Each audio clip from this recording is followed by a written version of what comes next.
สวัสดีลูกค้าหมดทุกคนมื้อนี้เรามารีวิวเครื่องเนาะให้ลูกค้าเบิ่งเนาะรุ่นนี้จะเป็นรุ่นฟักตัวตัวนี้จะเป็นของลูกค้าทั้งหลวงเขาบางเลยเนาะเราสั่งมาให้เขาประกอบแล้วก็แท็กกลุ่มให้เราเนาะ40 เมตรให้บอกนี้ท้ายนี่พักได้เนาะท้ายนี่พักได้พักได้ท้ายนี้เนาะสามารถเฮ็ดขึ้นเฮ็ดลงได้เนาะอันนี้เนาะตัวติ่งบาร์นี่เนาะมันแล้วแต่เขามักเนาะรุ่นนี้จะเป็นรุ่นฟักโตปี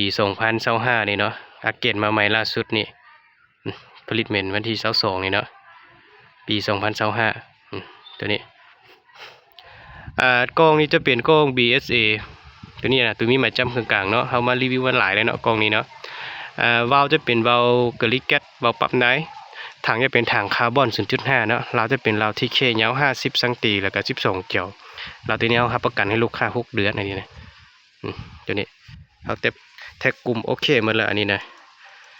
เราสั่งว่าจะเป็นเก็บเสียงสีดำนี่เลยเนาะตัวนี้เก็บเสียงสีดำนี่เนาะเราจะเอาเพิ่มอีกตัวจับถังกับเรานี่เนาะแล้วเขาประกอบให้เลยเนาะถ้าลูกค้ามักแบบจับถังกับเรานี่ก็แจ้งให้เนาะเขาจะประกอบหารให้มันเรียบร้อยคือแบบนี้นะแล้วแท็กกลุ่มส่งให้ลูกค้าเนี่ยเนาะวันนี้จะเป็นบอลเกาะสายนี่นะแม็กตัวนี้ใส่ได้10 ลูกเนาะแต่แม็กตัวนี้มันจะล็อกได้นะตัวนี้เราล็อกได้นะอยากล็อกก็ล็อกพี่แล้วเฮ็ดให้แม็กมันปิ้นบ่ได้เลยเนาะอันนี้เนาะเขาแนะนำลูกค้าคือว่ามีคลิป2 คลิปเลยเนาะที่ลูกค้าไปน้ำใส่อันนี้นะวิธีน้ำใส่เนาะแม็กนี้มันล็อกได้ตัวแดงๆนี่เป็นตัวเซตไก่นะตัวล็อกไก่เนาะตัวนี้งามหลายเนาะลูกค้าคนใดสนใจก็ติดต่อมาหาเนาะ